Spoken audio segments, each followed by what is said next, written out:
Today's video is going to be about how to pay off your mortgage quicker.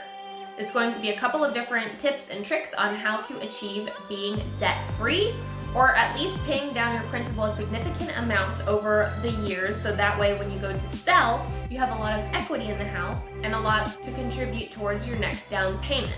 So there's really only one way to pay off your mortgage quicker, and that is just going to be contributing more money towards the principal.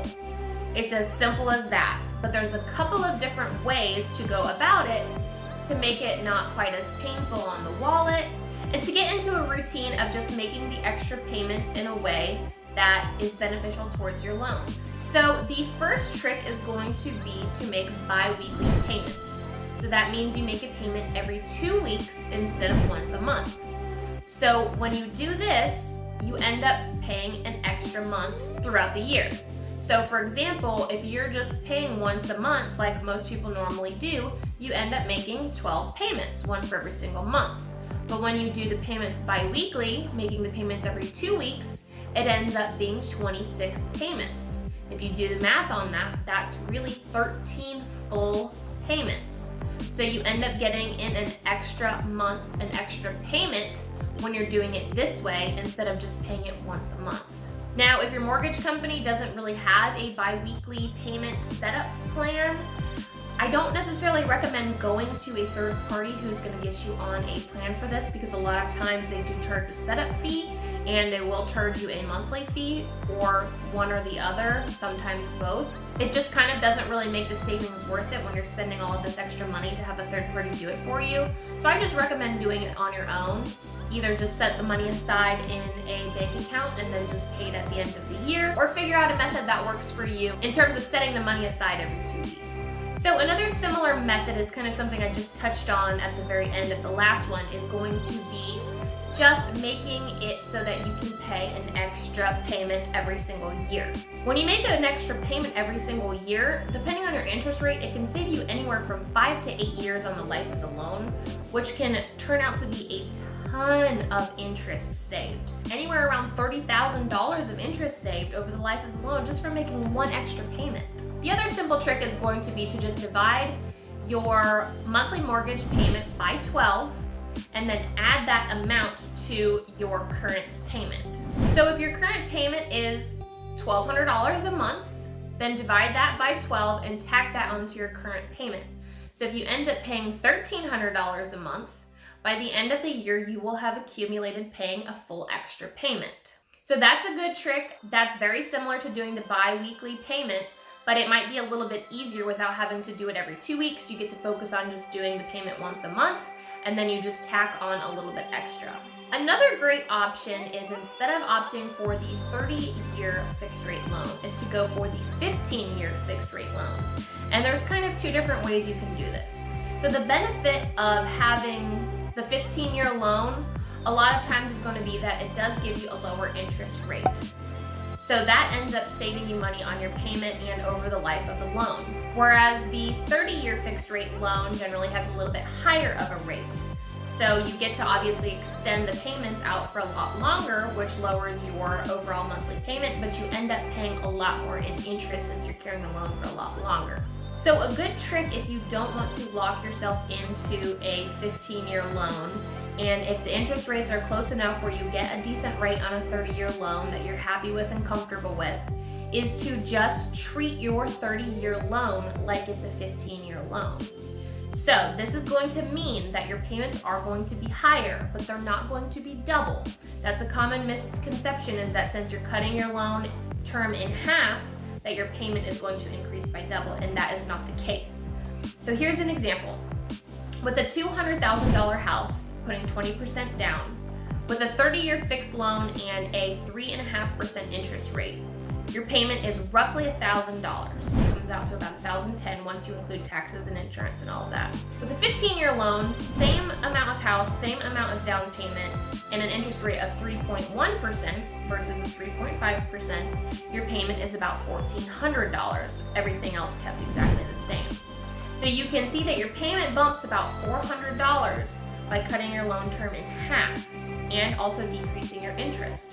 So it's very beneficial to go this route, but a lot of people can't really get themselves locked into that $1,400 payment over the $1,000 payment. But what you can do is pretend that you have a 15-year loan. So if you go the 30-year loan route and your payment is $1,000 a month, you can still make the payments like you have a 15-year loan and do the $1,400 a month payment. Obviously your interest rate is higher, but it's still going to end up saving you a ton of money throughout the life of the loan by making that much higher of a payment. And the final tip I have is one that many people shy away from nowadays after the crash in 2007, 2008, because this was kind of a problem and a reason why a lot of people had to foreclose on their homes. And this is going to be getting into an adjustable rate mortgage. Now, these are really only beneficial if you plan to stay in a city or a house for only a short amount of time. If you're planning to stay in a house for 5 years or less, this could be a very good option for you because they offer a very low introductory rate with the interest rate. And then the interest rate doesn't have the adjustable part until generally, depending on the terms of the loan itself, but generally about 5 years is when it will adjust. So you're locked into that very low introductory rate for the 5 years.